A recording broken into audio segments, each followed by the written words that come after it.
Ce programme vous est présenté par la région Grand Est. 24 heures en Alsace vous est présenté par le Crédit Mutuel. Une banque qui appartient à ses clients, ça change tout.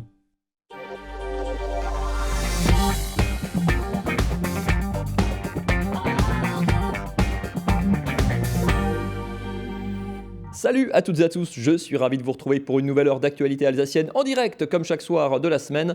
Avec un gros programme ce soir, on va parler de la rentrée sociale. Jean-Yves Verrier, le secrétaire général de Force ouvrière et surtout les fonds, il était en Alsace aujourd'hui. On parlera de réforme des retraites, bien sûr, notamment avec lui. On va parler de cinéma, le festival du film de Colmar, ça démarre ce week-end. Et pour une semaine, on va parler film, on va parler comédie, drame, documentaire et court-métrage. On va parler musique également, avec cette jeune femme, Johanna, en concert demain à Illkirch, à l'Iliade, à découvrir ce soir sur notre plateau. Et puis évidemment, comme chaque jeudi, on parlera terroir avec Valérie Zago, direction le vignoble barinois d'Autrotte. On va parler du fameux rouge d'Autrotte. Tout ça sera au menu de ces 60 prochaines minutes. Mais on commence bien sûr, comme chaque soir, par les infos. Le JT est présenté par Anna Britz.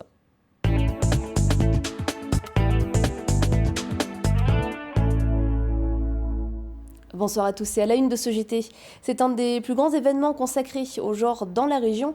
Les 19e journées de l'architecture se déroulent actuellement. Exemple à Colmar.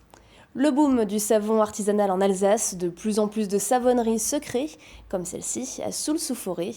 Et puis, si la BNU de Strasbourg est surtout fréquentée par les étudiants et universitaires, elle s'ouvre régulièrement au grand public via des visites guidées et permet de découvrir des livres et bien plus. Et on commence avec ce nouvel acte antisémite et anti-migrant. Ce matin, des tags haineux ont été découverts au domicile du maire de Geispolsheim, Sébastien Zigel. Un fait immédiatement condamné par le préfet de la région et de nombreux élus. Jeudi dernier, la mairie de Pforzheim était déjà ciblée et c'est le 35e acte de ce type recensé depuis 2018 en Alsace. Pour la 19e année, le mois d'octobre met à l'honneur l'architecture dans la région du Rhin supérieur. C'est la plus grande manifestation transfrontalière du genre puisque 200 événements sont organisés jusqu'au 31 octobre et devraient réunir 50 000 personnes. Cet après-midi à Colmar, le chantier des Dominicains était exceptionnellement ouvert au public. Marine 6. Le chantier est habituellement fermé au public, mais aujourd'hui, quelques curieux ont pu découvrir l'avancée des travaux. Donc là, on est dans la galerie du cloître. Alors ici, en fait, on est vraiment dans des travaux de restauration pure. Donc toutes les fenêtres, je vous ai déjà expliqué qu'il y a des fenêtres des années 50 qui sont conservées, des fenêtres 18e qui sont restaurées. Le couvent des Dominicains est une bibliothèque depuis 1950. Les travaux vont permettre de restaurer le bâtiment et de créer un espace muséographique afin d'exposer au public les plus beaux ouvrages. Mais cette restauration n'est pas sans contrainte. On est à la fois dans un site qui est classé monument historique pour le jardin du cloître et le cloître, et on est aussi en secteur sauvegardé. Donc ça c'est sur une échelle plus large au niveau de la ville. Donc on a des contraintes pour tous les ouvrages qui sont dans le cloître, en couverture, sur les menuiseries, sur les façades.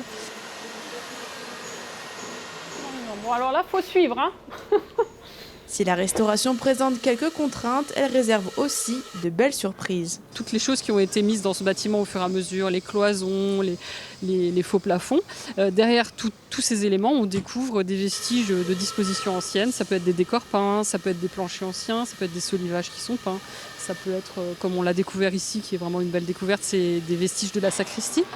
Donc on retrouve exactement la configuration de la sacristie qui va nous permettre de la restituer. Donc tout ça, c'est des petites découvertes qu'il faut gérer au fur et à mesure et qu'il faut traiter rapidement parce qu'il ne faut pas retarder outre mesure le chantier, mais qu'il faut pouvoir prendre en considération pour les mettre en valeur, les rendre lisibles du public et puis les remettre en valeur pour la cohérence du bâtiment et puis sa préservation et sa lecture. Les journées de l'architecture ont lieu jusqu'au 31 octobre. Plus de 200 manifestations sont organisées en Alsace, mais aussi en Allemagne et en Suisse. Adieu gel douche et shampoing liquide en bouteille, vous êtes de plus en plus nombreux à vous tourner ou vous retourner vers le savon à l'ancienne. Et les savonneries artisanales se développent en Alsace. L'une des dernières nées, Sopi & Co, propose des parfums et des formes tout à fait locales. Fanny Kunz a rencontré ces jeunes savonniers à Soultz-sous-Forêt. C'est aux Caraïbes qu'il a appris son métier, mais c'est de retour en Alsace qu'Adrien se lance dans le grand bain en ouvrant sa propre savonnerie avec sa compagne. Du savon classique au plus nourrissant, en passant par la saponification à froid, depuis 1 an, le jeune savonnier propose des produits fabriqués artisanalement. Je suis fils d'artisan aussi, donc forcément, on a un petit peu ça dans les gènes. Et puis l'artisanat, c'est une proximité aussi avec le client. C'est un conseil. Voilà, il y a vraiment quelque chose qui englobe vraiment l'artisanat qu'on ne retrouve pas dans les grandes surfaces ou autres. Nous, on essaie de se démarquer simplement par le fait d'apporter des couleurs, un côté plus fun au savon. Les parfums qui vont vraiment se différencier. Faut redonner envie aux gens de réutiliser du savon, donc faut sortir du lot avec des couleurs, avec un esprit fun.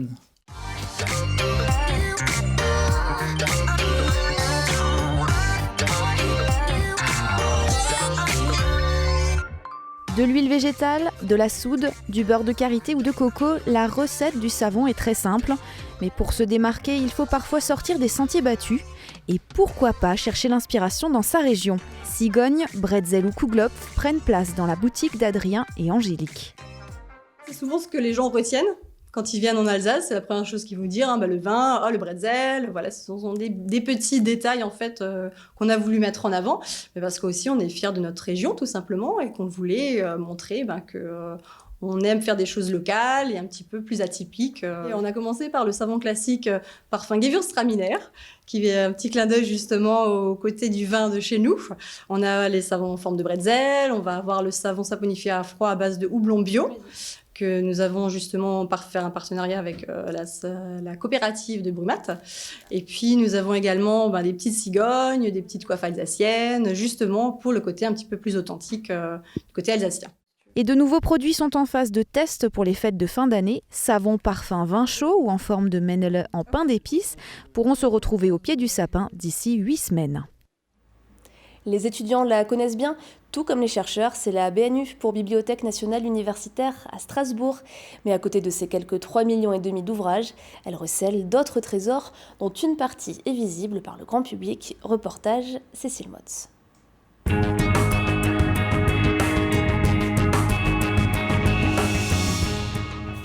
Des livres, beaucoup de livres, le calme nécessaire au travail, c'est ça, la BNU. Mais pas seulement. Donc vous avez ici un papyrus, un fragment de texte à caractère religieux. Alors nous avons toute une collection de papyrus à la BNU, peu de gens le savent. Vous avez ici un exemple donc, de papyrus qui date de 332 avant Jésus-Christ. La bibliothèque universitaire strasbourgeoise propose tout au long de l'année des expositions. Jusqu'au 20 octobre, c'est Hors du monde, la carte et l'imaginaire. L'exposition tourne autour de l'imaginaire, donc nous avons 2 grandes parties.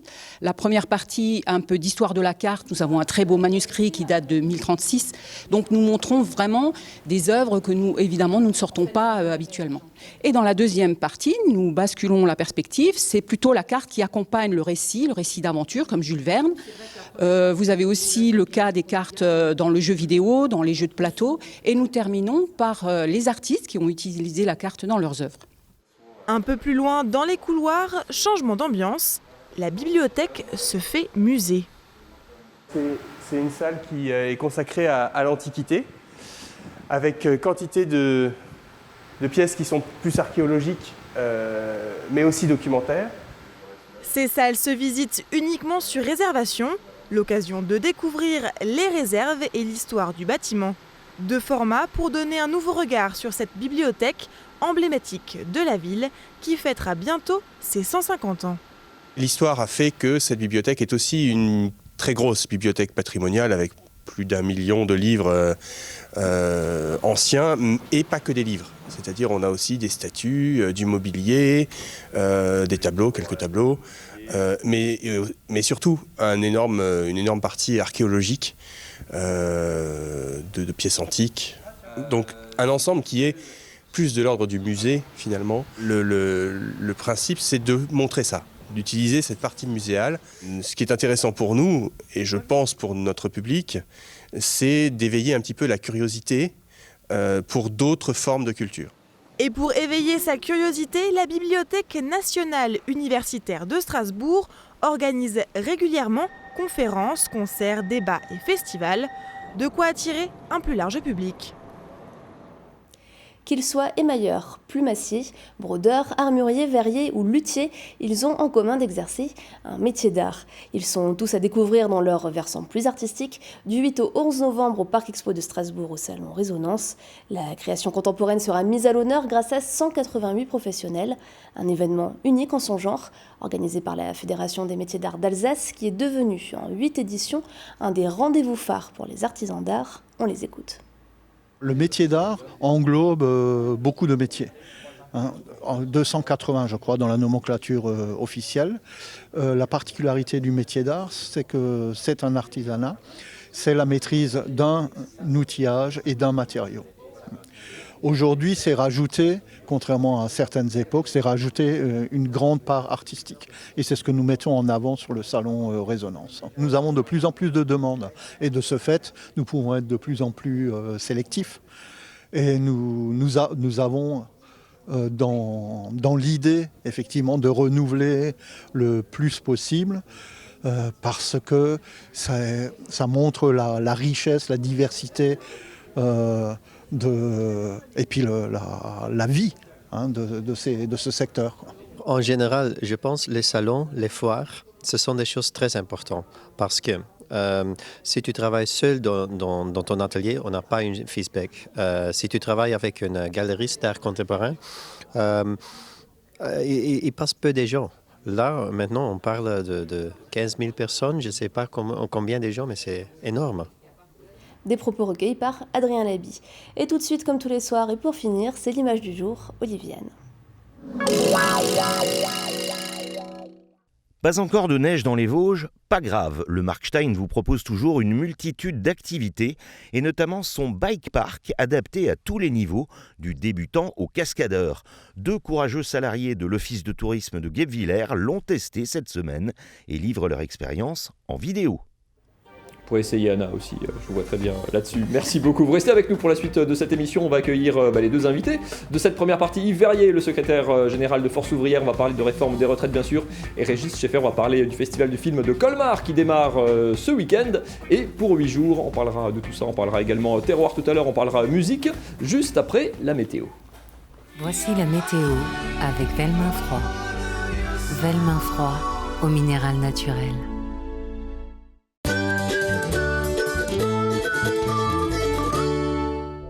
Bonjour à tous et voici votre bulletin météo en ce vendredi. Eh bien regardez, vous allez avoir beaucoup de soleil absolument partout en Alsace ainsi qu'aux frontières rhénanes. Les valeurs matinales, attention, il fera encore frais puisqu'il fera seulement 4 degrés à Colmar, 6 degrés si vous êtes à Mulhouse ou encore de Strasbourg jusqu'à Wissembourg, 10 degrés ce sera la maximale en Alsace. Du côté de Saverne, on retrouve ces 10 degrés à Fribourg et 8 degrés si vous êtes du centre jusqu'au nord de la région du Bade-Württemberg. Votre après-midi, eh bien on continue avec le soleil et les températures, eh bien elles seront très agréables. Il fera jusqu'à 21 degrés à Colmar ainsi que dans le nord de la Suisse, 19 degrés ce sera à Saverne et 20 degrés partout ailleurs en Alsace et chez nos voisins allemands. Votre journée de samedi, eh bien on continue avec le soleil et les valeurs dans l'après-midi iront jusqu'à 25 degrés. En ce vendredi, nous célébrons les Firmins. Le soleil se lèvera à 7h42 pour nous dire au revoir à 18h48. Excellent moment à tous et à demain.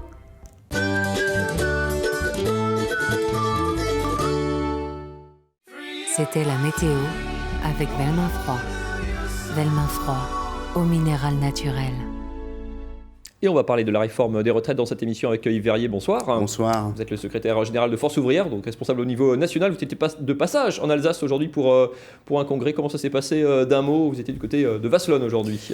Oui, vous savez, c'est la période de rentrée sociale, comme on dit. Donc on fait des meetings, des rassemblements, des réunions. Donc là, c'était les délégués des syndicats du département. Et c'était l'occasion d'échanger avec eux, d'écouter les situations diverses dans les secteurs de la fonction publique comme dans le secteur privé, et puis moi de faire connaître aux uns et aux autres ce que sont les réflexions de la Confédération au plan national sur la plupart des dossiers. Là encore, les services publics, les questions de pouvoir d'achat, les questions de politique industrielle, les questions environnementales, climatiques, on en parlera et dans un puis instant, le dossier des retraites. On y arrive évidemment, c'est le gros dossier de la rentrée. Ça fait pourtant 1 an et demi que le gouvernement, avec la mission de Levoix, essaye de déminer entre guillemets le sujet. C'est un sujet qui, dans l'absolu, concerne tout le monde en France, et on a pourtant l'impression que ça a entre guillemets du mal à imprimer, y compris au niveau des syndicats, ça paraît toujours loin, la retraite. Est-ce que c'est un sujet sur lequel il est plus difficile de mobiliser aujourd'hui ? C'est un sujet majeur, effectivement, une responsabilité importante pour les organisations syndicales parce qu'on parle effectivement des retraites de nos enfants, de nos petits-enfants. Et donc, moi, je ne veux pas que FO, ma confédération, ne soit pas à la hauteur de l'enjeu. C'est vrai que le gouvernement semble vouloir déminer, ce qui me laisse à penser que depuis des semaines, vous le dites, on a déjà eu un cycle de concertation, y compris citoyenne, depuis plus d'1 an, mené par le haut-commissaire, M. Jean-Paul Delevoye, et le gouvernement a été obligé à plusieurs reprises de reculer son agenda. À nouveau, il relance une concertation. Donc je veux croire que ce que nous expliquons, les raisons pour lesquelles nous disons que ce régime unique, je l'appelle régime unique par points, est dangereux, et pour simplifier, parce que demain, toutes les clés seront entre les mains des gouvernements. Et on voit bien que la logique sera plus celle d'une gestion à l'économie, une gestion budgétaire, qu'une gestion en termes de droits des salariés à la retraite.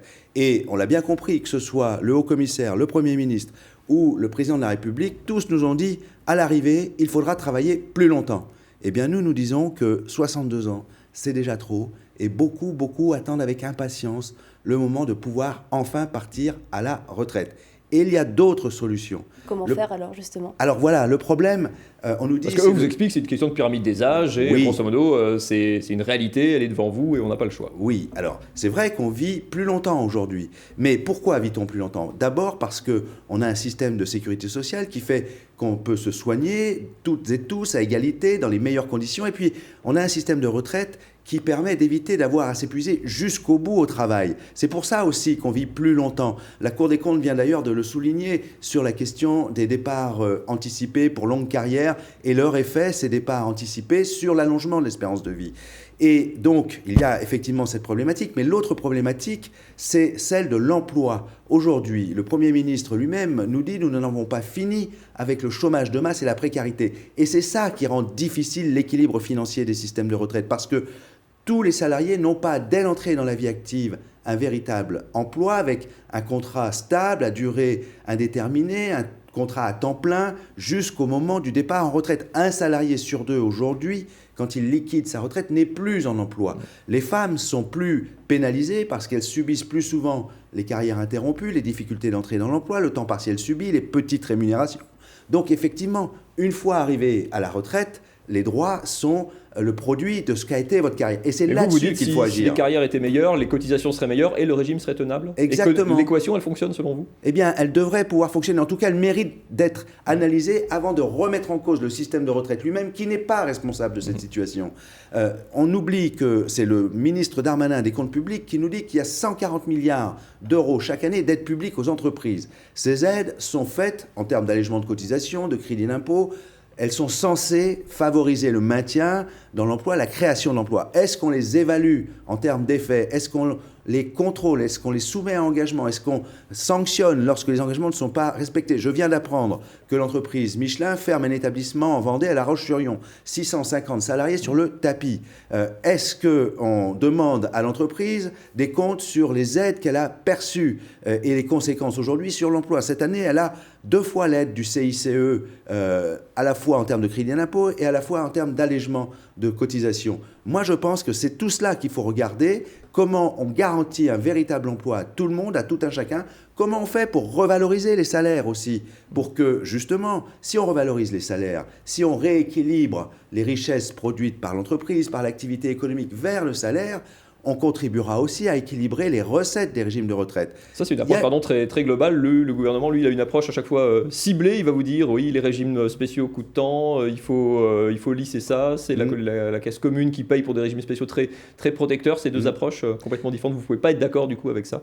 Écoutez, le problème, si vous voulez, c'est qu'on nous dit les régimes spéciaux. Il faut bien comprendre qu'aujourd'hui, le système actuel, c'est 42 régimes. Mais en réalité, si vous prenez le régime de base de la sécurité sociale, celui des salariés du secteur privé en général, avec leur régime complémentaire. Si vous y ajoutez les 2 régimes des fonctionnaires, celui des fonctionnaires de l'État, celui des fonctionnaires des collectivités territoriales, vous couvrez plus de 80% de la population active. Et c'est ça qui va disparaître. Et avec ça, ce qui va disparaître, c'est aussi le mode de calcul. Aujourd'hui, on calcule la retraite sur les 25 meilleures années dans le secteur privé. Demain, il faudra constituer votre capital de points tout au long de votre vie active, dès l'entrée dans la vie active, malgré les difficultés d'entrer dans la vie active, pour les jeunes en particulier, qui sont confrontés à des CDD très courts, malgré des périodes de temps partiel imposées, parce que vous n'avez pas d'autre boulot qu'un boulot à temps partiel, et il vous faudra, durant toutes ces périodes difficiles, de petits salaires au départ, vous acheter, vous constituer ce capital de points. Et qui plus est, le moment venu, vous serez dépendant de la valeur de service du point.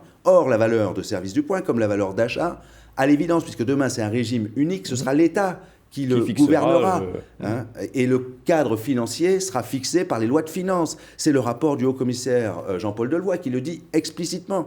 Donc, le gouvernement vous trouvera prêt à discuter, prêt à manifester déjà, enfin la position de FO qui est allée quoi, peut-être de plus en plus radical entre guillemets, mais non, nous ne sommes pas sur une position radicale. On peut la comprendre comme radicale parce qu'on n'est pas d'accord sur le postulat de départ. C'est là qu'il aurait fallu commencer de discuter. Le gouvernement nous dit « je décide d'un régime unique par point » et je vous invite à venir discuter de sa mise en œuvre. Mais nous ne sommes pas d'accord sur le point de départ. Nous ne sommes pas d'accord pour supprimer ce que le Premier ministre nous disait lui-même, 42 régimes, nous avons en France 42 régimes qui garantissent globalement un bon niveau de retraite. C'est le Premier ministre qui nous dit ça. Il nous dit même qu'il nous est envié à l'étranger. Eh bien, c'est là le point de départ qu'il fallait discuter, et il y a y compris des choses à améliorer. Nous sommes d'accord. Les carrières, les femmes qui subissent ces difficultés dans la vie active, on ne peut pas les laisser sur le côté, même avec le système actuel. Donc il y a des choses à faire, comme il y a des choses à faire pour les jeunes. Nous on aura l'occasion d'en reparler à travers toutes les mobilisations qui, j'imagine, ne vont pas cesser d'émailler cet hiver. Merci beaucoup, Yves. Merci à vous. Ce plateau ce soir. Merci le temps un petit peu tourne, et puis on va parler cinéma et musique dans un second temps. Merci beaucoup d'être venu sur ce plateau. On en parle juste après la pub. À tout de suite.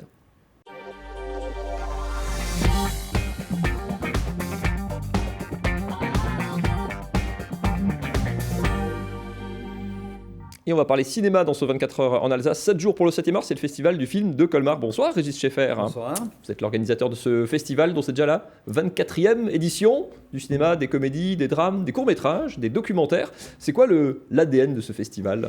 Mais avant tout, c'est les avant-premières. On essaye au maximum d'avoir des avant-premières. L'ADN aussi, c'est d'essayer de toucher des catégories d'âge, l'ensemble des catégories d'âge et aussi des catégories sociales. Ça veut dire quoi ? Ça veut dire des styles différents ? Ça Complètement, veut dire, complètement comme vous l'avez expliqué, des courts-métrages, des documentaires, des films. Alors le plus souvent, comme je l'ai dit, en avant-première, c'est ce qui fait véritablement notre ADN. Depuis maintenant 24e édition, initiée par l'adjoint Jacques Dreyfus. Dreyfus, tout à fait. Pardon, vous avez une tête d'affiche qui représente bien cet éclectisme. C'est votre parrain de cette année, Francis Huster, qu'on connaît pour le cinéma, mais pour le théâtre, qui est metteur en scène également, qui vient du coup pour un film dédié à Edmond Rostand, qui vient aussi présenter un livre. Il représente bien, ça colle bien à ce festival un peu protéiforme. Oui, tout à fait. On a beaucoup de festivals à Colmar. Là, en l'occurrence, on vient de terminer le jazz, le festival de jazz, festival du cinéma maintenant, là, dimanche, et puis le festival du livre. Donc on essaye, nous aussi, de faire des ponts entre toutes ces manifestations. Et en l'occurrence, Francis Huster, qui est notre parrain depuis maintenant quelques temps, depuis 2006 très précisément, et qui vient présenter donc surtout un livre, puisqu'il se bat pour Molière et pour qu'il puisse rentrer au Panthéon. Parce que Molière n'est pas au Panthéon. Non. Et c'est un scandale, selon lui. Voilà, c'est ça, selon lui. Donc pour les 400 ans de sa naissance, donc il essaiera d'arriver à ses fins. Parmi les avant-premières dont vous parliez, il y a celle de Docteur, point d'interrogation, c'est avec Michel Blanc, Un soir de Noël. Alors c'est pas le Père Noël est une ordure, avec Hakim Djemili aussi, un Célestadien qui est youtubeur notamment, c'est son premier film, ça fait partie des films, grand public, comédie, il faut avoir entre guillemets des têtes d'affiche comme ça dans un festival. Oui, tout à fait. Alors précisément cette année, on a un seul téléfilm, on a beaucoup de films et beaucoup de comédies en l'occurrence, et donc des avant-premières réelles, puisque les films sont prévus à la fin de l'année, voire début de l'année prochaine. Et même pas de bande-annonce encore, c'est pour vous dire. Oui, tout à fait, pour ces films. Donc ça veut dire qu'en effet, ils sont vraiment en avant-première. Et en effet, on aura aussi, d'ailleurs, c'est pas annoncé dans le programme, on aura la présence de Michel Blanc à Colmar pour ce film. Alors c'est avec notre partenaire, bien sûr, qui est le CGR. Le CGR qui toute la programmation, d'ailleurs, on peut le placer aussi. Autant beaucoup de choses sont gratuites et je crois que tous les films sont à 5 € le temps du festival. Tarif préférentiel pendant la semaine du festival. Et puis toutes les séances que nous appelons des séances stars sont évidemment gratuites. On va pas faire toute la programmation, vous retrouvez bien sûr tout le programme sur le site du festival. Un mot quand même sur La Forêt d'Argent d'Emmanuel Bourdieu, un drame tourné, alors inspiré d'un livre de Gaspard Koenig, c'est marqué là, tourné en partie en Alsace en plus. Oui, alors l'Alsace et le Grand Est est une terre de tournage, Colmar y compris. Nous faisons d'ailleurs partie d'une association qui s'appelle Plateau, qui incite les productions à venir tourner en Alsace et à Colmar. Nous avions il y a très peu de temps un meurtre à Colmar. Vous aviez un meurtre à Strasbourg aussi d'ailleurs. Absolument. Et donc voilà, tout à fait. Et donc du coup, La Forêt d'Argent, c'est un film qui rentre, un téléfilm en l'occurrence, qui rentre parfaitement dans cet état d'esprit, et un téléfilm qui sera diffusé sur Arte. Vous le disiez, il y a une grosse partie documentaire aussi. C'est difficile d'amener le public du cinéma vers le documentaire ou le court-métrage? C'est votre travail? Oui, c'est notre ADN, ça fait aussi partie de notre ADN. Alors évidemment, quand on a des têtes d'affiche, Nicolas Duvauchel notamment samedi, on a Michel Blanc comme on l'a dit tout à l'heure. Alors ça, évidemment, ça fait venir le grand public. Il y a aussi des choses plus pointues. C'est un peu le cas cette année d'ailleurs, il y a des choses plus pointues et ces choses-là, on aime aussi les faire découvrir. Notamment, juste un exemple, on a les Reines de la nuit dimanche, qui est un documentaire d'1h30 sur les transformistes. Et deux d'entre eux ou d'entre elles, comme on peut dire, seront avec vous, viennent présenter qui ce film justement. Au doux nom de Golda et de Galipette. Eh bien, ils seront chez nous et c'est vraiment très touchant comme documentaire et on veut aussi aller vers ça. Ça, c'est dimanche en ouverture. Le samedi en fermeture, il y a un après-midi court-métrage avec notamment 2 courts-métrages de Clément Cogitor. On peut en dire un mot parce que c'est un talent régional qui, alors il fait beaucoup de choses, il fait du court-métrage, il fait du cinéma, on voit du théâtre aussi filmé derrière vous. C'est important d'avoir les Indes galantes, tout à fait. Il y a des personnalités locales comme ça qu'on a envie de mettre en avant. Oui, il est né à Colmar. Ses parents habitent pas très loin de Colmar, à la Poutroie très précisément. C'est un monsieur avec un grand talent. Il était venu à Colmar en 2011, je crois, avec un court-métrage. À l'époque, ça s'appelait Biélutine. Entre-temps, il a fait un chemin magnifique, notamment en présentant ce court-métrage, Les Indes galantes, tiré de l'opéra-ballet Rameau. Et à un tel point que ça a plu à l'opéra-ballet qu'ils lui ont confié la mise en scène du spectacle cette année et qui en passe d'être opposé au public. Le Festival du film de Colmar, ça commence ce dimanche et jusqu'à samedi prochain. Vous trouvez toutes les informations, toute la programmation sur le site du festival que vous voyez là à l'affiche, festival-film.colmar.fr. Oui, c'est important parce que souvent il y a des changements d'horaire. Soyez vigilants. Voilà, soyez vigilants et allez sur le site, du festival et vous aurez les informations en temps réel. Merci beaucoup, Régis Schaeffer. Vous restez bien sûr avec nous. On va parler musique avec votre voisine de gauche qui est très sage mais qui boue intérieurement. Bonsoir, Johanna. Bonsoir. Vous êtes avec votre complice et musicien à côté de vous, Mathieu Goust, en concert demain soir, vendredi, à l'Iliade, à Ilkirch, en première partie de Debout sur le Zinc. Juste comment, pour ma gouverne personnelle, comment on se retrouve en première partie d'un groupe? Il faut être copain, complémentaire, c'est une question de producteur, il faut être du même univers ou pas du tout? Ça dépend. Ça dépend. Je pense on peut être pas copain du tout. Ouais, non mais je pense qu'il y a là en l'occurrence c'est le cas, on est copains, mais je pense que ça dépend, il y a autant de... Souvent les productions prennent le pas, je pense. Quand même. Alors vous sortez un deuxième album depuis cet été, ça s'appelle Deuxième Sexe. On va parler accordéon notamment, parce que c'est un de vos instruments fétiches. On va parler de chansons engagées. Je vous laisse découvrir un extrait de En Marche. On en parle juste après. On marche, marche, marche. On marche, marche, marche. On marche, marche, marche. Marche et crève. On marche, marche, marche. On marche, marche, marche. On marche, marche, marche. Marche et crève.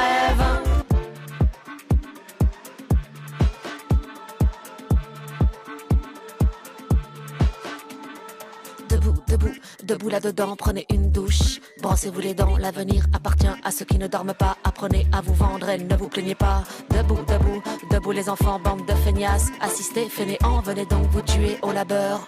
Pour des miettes, des crachats, des clopinettes et du beurre, la vie est une course-poursuite, on réussit grâce à son mérite, pas de tolérance, pas de charité, aucune absence ne sera tolérée. Alors c'est plus qu'un coup de gueule, c'est quoi, un coup de griffe, vous revendiquez complètement le côté titre ou album complètement engagé? Oui, je me verrais pas. Oui. Chanter, faut pas que ça soit mièvre, faut pas que ça soit plat, faut pas que ça soit lisse. Mais c'est pas qu'il faut, c'est qu'après chacun trouve les moteurs et fait comme il sent sa vie. Mais oui, moi j'écris dans l'urgence et puis si j'ai rien à dire, moi, je fais autre chose, quoi. Ça vous a valu ce morceau, en l'occurrence, beaucoup de réactions, parfois violentes, vous le disiez, sur les réseaux sociaux, ailleurs. Aussi, vous vous y attendiez? Non, là c'est la première fois que que c'est autant diffusé sur les réseaux sociaux. Et effectivement, c'est fou ce phénomène, parce que les gens disent des choses qu'ils n'oseraient jamais dire en face. Donc ouais, ça a été assez... C'est quoi? C'est intéressant. Parce que c'est quoi? Ça choque, ça surprend, c'est violent, c'est... Ce que je reproche... Ce que vous recevez, parce qu'on... Ah ouais, je trouve ça hyper violent, et puis en plus, derrière, faut pas répondre, quoi. Donc c'est tout ce jeu de... Il faut surtout pas répondre, parce que sinon c'est la fin. Non mais après, donc ça a été le truc le plus dur pour moi, et en même temps je pense que j'ai appris quelque chose là-dedans, c'est de pas répondre. Mathieu Gousse, vous êtes la patte locale de l'artiste, vous êtes vous strasbourgeois, donc on sait Raël Kirsch demain. Ouais. Comment se passe là? Alors vous êtes co-compositeur sur cet album, comment on travaille à deux comme ça, quand on est un artiste à l'accordéon, ou vous êtes plutôt sur tout ce qui est percussion, quelle touche vous amenez par rapport au rythme, par rapport au texte, par rapport aux paroles? Encore une fois, ça dépend des morceaux. Hein. Chaque morceau a eu son histoire et sa progression, mais très souvent, c'est Johanna qui ramène une première trame harmonique avec un texte, une grille, un couplet, un refrain ou plus, selon. Et puis après, comme on n'habite pas dans la même ville, moi je récupère ça, je travaille un peu là-dessus, et puis il y a toujours eu des périodes après où on s'est retrouvés tous les deux enfermés pour vraiment finaliser ensuite les choses, quoi. En gros, ça s'est toujours passé comme ça. Et puis après, on a terminé en studio à la Bobine à Grenoble. Et en gros, c'est vraiment comme ça que ça se passe. C'est du ping-pong, quoi. Ouais.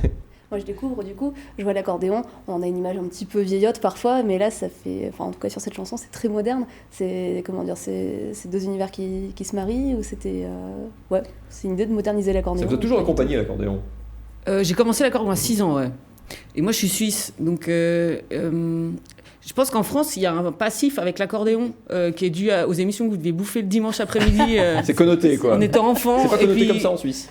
Pas du tout, mais en Suisse, en fait, l'accordéon, on retrouve des nids partout sur le globe, parce que c'est un instrument qui a beaucoup voyagé, c'est un instrument, c'est pour se barrer de chez soi, c'est pratique par rapport au piano, par exemple. Oui. Donc on en retrouve à La Réunion, par exemple, on en retrouve en Amérique du Sud, toute la cumbia, donc en fait, il y a des nids d'accordéon partout dans le monde, et c'est vrai que le truc de musette à la Verschuren française, mais que moi je vais apprécier aussi, pas longtemps, mais ça c'est vrai qu'il y a ce truc un peu poussiéreux qui vous est propre un peu, qui est très français, qui est très français. Voilà, c'est nous qui sommes un peu enfermés. On va faire une psychothérapie. Après, juste pour répondre sur le côté électro, le mélanger de l'accordéon avec des sonorités électro, et puis de lui tordre le nez, de tordre le nez au son pour voilà, comme ça a pu être fait avec d'autres instruments, ça faisait longtemps qu'on avait envie. J'avais déjà essayé sur mes 2 précédents disques, et puis là, lui, il y va bien, donc ça se complète bien. Voilà. Un des thèmes, évidemment, récurrent, c'est dans le titre de l'album, Deuxième sexe. Vous parlez beaucoup de la place de la femme dans la société aujourd'hui, sur les clichés, sur les stéréotypes, ou sur la non-place. C'est complètement transversal. C'est quoi? C'est l'héritage MeToo, ou c'est des choses que vous aviez, que vous portiez depuis longtemps? Je pense qu'en fonction des parcours, on est tous plus ou moins sensibles en fonction des difficultés auxquelles on va être confronté depuis qu'on est enfant. Des gens qui vont être plus ou moins confrontés très vite à l'injustice sociale, d'autres au racisme, d'autres à l'homophobie, etc. Et je pense qu'en tant que fille, moi j'ai vite compris que c'était quand même bien compliqué. Voilà. Puis qu'il y avait des trucs qu'il fallait que le côté guerrière, qu'il fallait... On retrouve ce côté, dans le langage, dans le rythme, dans les paroles. Il faut que ce soit aussi, le message, il faut qu'il soit percutant, entre guillemets. Non, mais ça c'était... Non. Moi, j'ai tout le temps écrit... C'est plus calme qu'avant. Il paraît que vous êtes assagi, un petit peu. Je fais de l'arthrite. Non, mais j'ai tout le temps été touchée et intéressée par les rapports hommes-femmes, et vu que c'était ce à quoi j'étais confrontée. Après, dans la musique, j'avais envie d'avoir quelque chose de moins glauque que ce que j'avais pu faire, parce que du coup, on avait des textes qui étaient quand même un peu, pas très festifs, mais parce que pour moi, la vie n'est pas festive. Et puis, c'est vrai que musicalement, on rattrape le coup. C'est de jeunes personnes, c'est de petits fous à mes côtés qui s'occupaient de ça, ouais. C'est à découvrir demain soir, vendredi, sur la scène de l'Iliade, en première partie de Debout sur le 5. Merci beaucoup, Johanna, Mathieu, d'être venu sur ce plateau ce soir. Et vous revenez d'ailleurs en Alsace, au Printemps des Bretelles. Oui. Le 17 mars. C'est pour l'accordéon, le 17 mars 2020. Et l'album peut être écouté. Et l'album, là, maintenant, tout de suite. Partout. C'est maintenant, là. Merci beaucoup à tous les deux, René Schaeffer, merci beaucoup. Le Festival du film de Colmar, ça démarre aussi ce dimanche. Merci beaucoup, Anna. Merci. On vous retrouve demain. Ou pas demain. Non, ça sera week-end pour elle. Merci beaucoup en tout cas d'avoir suivi. Nous on part du côté d'Autrotte, retrouver Valérie Zago dans le vignoble. On va parler du rouge d'Autrotte évidemment, c'est épicurien. Bonjour, aujourd'hui on se retrouve à Autrotte. On va à la rencontre de Stéphane Vonville, maison historique d'Autrotte. On y va!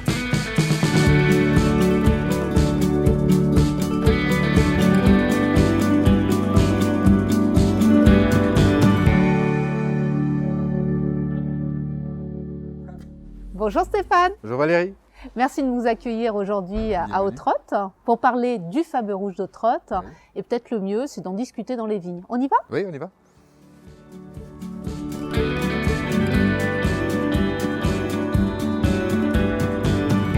Alors Stéphane, nous voici au cœur du vignoble d'Autrotte, je dirais même plus au cœur de vos vignes, hein, toujours à Autrotte évidemment. Alors ce village, il a une vraie particularité, hein. C'est le seul village alsacien viticole à avoir un seul cépage, oui. Et en plus c'est un rouge, un pinot noir. Oui, ah oui, c'est unique en Alsace, je dis toujours c'est la goutte de vin rouge dans l'océan de blanc. C'est vraiment quelque chose qui est propre à ce village, qui a toujours cultivé le pinot noir et qui continuera tant qu'on pourra. Oui, il n'y a pas de raison, hein. Vous êtes connu pour ça, hein, le rouge d'Autrotte. C'est 35 hectares, oui. Mais c'est 36 récoltants, seulement 4 vignerons. Sur Autrotte, oui. Sur Autrotte, hein. C'est un vignoble quand même qui est relativement morcelé. Vous en connaissez les raisons? Les raisons, c'est l'intérêt porté à ces parcelles, même par des particuliers qui se transmettent des fois qu'une seule parcelle d'une génération à l'autre. Et qui trouvent vraiment l'intérêt de cultiver, de vendanger du rouge d'Autrotte, même s'ils ne le vinifient pas eux-mêmes. C'est un vrai héritage familial qui conserve en fait. Ça. Hein. Alors pourquoi ce nom, rouge d'Autrotte? Le rouge d'Autrotte, c'est simplement un usage, un vin rouge d'Autrotte qui est devenu le rouge d'Autrotte avec le temps. C'est d'ailleurs une des choses qui a été retenue pour l'appellation d'Autrotte, c'est que cet usage était constant et historique. On a toujours dit un rouge d'Autrotte. Tiens, serre-moi un rouge d'Autrotte. Et c'est devenu le rouge d'Autrotte. Et l'essentiel est quand même son terroir, qui est quand même un terroir unique. C'est le début. Avec effectivement une richesse en sous-sol, en fer, qui va apporter beaucoup de choses. Mais je vous laisse en parler parce qu'il n'y a pas que ça. Non, il n'y a pas que ça. Non, effectivement, la présence de fer est très forte. Mais surtout, c'est l'absence de calcaire qui permet à la vigne d'assimiler plus facilement ce fer pour en faire des polyphénols, ce qu'on appelle les polyphénols en œnologie. C'est-à-dire c'est la famille des matières colorantes et des tanins. Donc on a des facilités effectivement à extraire des tanins au Autrotte.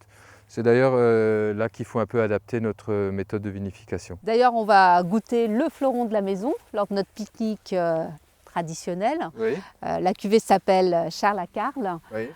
Cuvée un peu hommage familial, on va en parler avec notre pique-nique. On y va? Oui.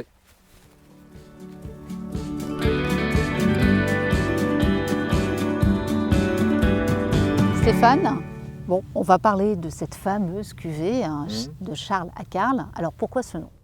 Alors Charles à Carl, c'est tout simple. Charles, c'est mon arrière-grand-père.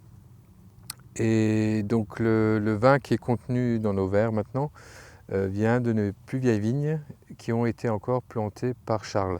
D'accord. Et Carl, c'est mon fils. Donc c'est vraiment pour affirmer le côté, vraiment ce côté intergénérationnel de son arrière-grand-père à son arrière-petit-fils. C'est une cuvée hommage familial, c'est ce que je disais précédemment. C'est ça.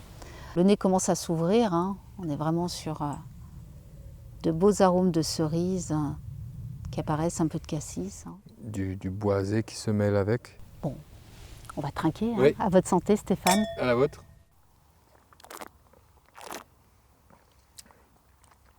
Alors c'est à 2016, hein. Donc c'est une année avec un peu plus de fraîcheur. Donc les tanins sont un peu plus présents. C'est vrai que sur une macération entière, il faut... Mais beaucoup de finesse et beaucoup d'élégance. Il y a de la finesse, de l'élégance, mais il faudra du temps aussi. Ben, c'est un vin. Alors effectivement, c'est plutôt un vin de repas. On pourrait associer à de nombreux plats, mais j'aime bien notamment les magrets avec des petits champignons. Avec ce type de vin, c'est somptueux. Le cèpe, ça accorde très bien. Oui, la oui. Truffe aussi. Hein, la truffe, j'ai eu testé sur mais le 2015 et ça, c'est parfait. Bon, là, on est en pique-nique, hein, Stéphane. Oui. Hein. Donc la truffe, déjà, c'est moins la période. Et puis bon, le magret, encore moins. Je n'ai pas eu le temps de le préparer. Mais je vous propose petite assiette de charcuterie. Alors plutôt italienne, du coup. Ce sera un assortiment de coppa et de bresaola. D'accord. Pour un petit pique-nique avec la Charles à Carl, ça devrait être sympathique. Parfait. Et nous, je vous dis à vos verres et à jeudi prochain.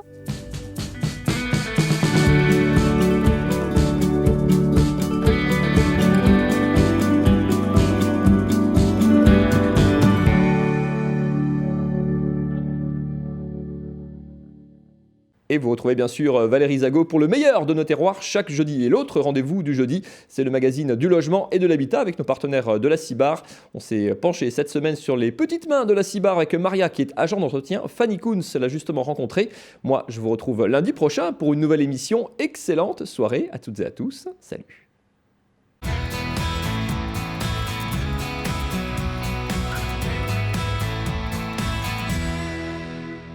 Bonjour à tous et bienvenue dans votre magazine du logement et de l'habitat. Aujourd'hui, on va faire la connaissance de Maria. Elle est agent de service et elle est juste là en train d'arroser les fleurs. Bonjour Maria. Bonjour. Ça va ? Ça va, merci. Alors, je disais tout à l'heure, on va faire votre petit portrait aujourd'hui. Vous allez nous dire qui vous êtes, ce que vous faites, quel est votre métier. Je vous propose de venir avec moi ? Oui. Allez-y, je vous suis. Maria, on se retrouve donc pour discuter de votre métier. Donc vous disiez tout à l'heure que vous êtes agent de service, agent de nettoyage. Oui. En quoi est-ce que ça consiste exactement un agent de service à la Cibar ici ? Qu'est-ce que vous faites ? Je fais le nettoyage, je fais la cuisine, je fais la poussière, je fais les WC, les vitres, les bureaux, le sol, des entrées, des escaliers, tout ça. Tout ça. Et donc vous êtes essentiellement ici au niveau Le matin, d'accord. Et l'après-midi ? Jusqu'au midi, après-midi, je suis à Canardière, faire des entrées et poches promener. D'accord, donc du coup vous êtes en contact autant avec les agents de la Cibar qu'avec les locataires. Oui, c'est ça. C'est différent de travailler avec des agents de la Cibar et des locataires. Comment est-ce que vous côtoyez en fait les gens au quotidien ? Ils sont très sympas, ça marche bien avec eux, avec ici pareil, les gens sont sympas et tout ça. Et donc votre quotidien commence, on va dire le matin, vous arrivez ici. Comment vous commencez votre journée en fait ? Quand j'arrive ici, je commence à nettoyer la vaisselle qui est dans la machine, je commence à nettoyer la cuisine, après je passe dans les WC, tout ça, nettoyer, vider les corbeilles, après je commence à faire des bureaux et tout ça. D'accord. Et vous me disiez tout à l'heure quand on discutait toutes les deux, vous êtes arrivées il y a à peu près une dizaine d'années à la Cibar, mais vous avez signé votre contrat officiellement cette année, c'est ça ? Oui, en janvier. D'accord. Et travailler à la Cibar, c'est différent que de travailler, on va dire, avec un autre bailleur ou avec un privé ? Oui, c'est bien. En plus, je suis locataire aussi Cibar. Alors, Vous êtes locataire Cibar aussi. Oui, donc vous nettoyez chez vous, à la maison, au travail, c'est chez vous en fait. Voilà. D'accord. Vous me disiez aussi tout à l'heure, donc vous êtes en contact avec les locataires, avec les agents. C'est un métier social aussi à ce moment-là. Vous êtes en contact avec les gens au quotidien. Oui, c'est ça. Comment est-ce que vous gérez ça ? Est-ce que de temps en temps, vous avez des locataires qui ne sont pas forcément agréables avec vous ? Non, ils sont bien. Bon, on a des fois des gens qui ont problème dans la vie, me parlent un peu, ça me fait mal au cœur. J'essaye toujours de le faire sourire. Vous êtes un peu la copine psychologue. Voilà, c'est ce que je me dis à chaque fois. D'accord. Parfait. J'essaie que les gens sont bien, que vont bien et tout ça. C'est pas que la famille, aussi pour les autres, c'est pareil. Je me préoccupe toujours avec tout le monde. D'accord. Alors certains agents de la Cibar m'ont dit « Ah, tu sais, Maria, elle adore les plantes, elle adore les fleurs. Travailler, oui, c'est un peu la main verte et la petite fée qui nettoie tout le jardin devant, autour de la Cibar. Vous appréciez vraiment jardiner, c'est votre truc un peu. Oui, j'ai 2 jardins, je vais avoir le 3e, j'adore travailler dans la terre et tout ça. Ok. Alors on me disait, mais c'est pas votre travail en fait de vous occuper des fleurs ici, par contre vous le faites quand même. Oui. Pourquoi ? J'aime bien, je veux pas que je reste là sans l'eau, sans rien. Il faut que j'aime bien voir les fleurs, il faut qu'elles restent belles pour leur donner de l'eau et tout ça. On m'a dit, Maria, tout le monde devrait avoir une femme de ménage, une agent de service comme vous. Tout le monde est content ici, tout le monde vous apprécie. Ça vous tient à cœur en fait. Oui, ça fait plaisir quand même quand les gens sont satisfaits. C'est bien quand les gens sont contents et tout ça. Parfait. En tout cas, merci Maria d'avoir partagé votre métier avec nous. Merci beaucoup, à bientôt. Merci, à bientôt, au revoir. Quant à nous, on se retrouve la semaine prochaine. Merci de nous avoir suivis. Je vous souhaite une excellente soirée et à bientôt sur Alsace 20.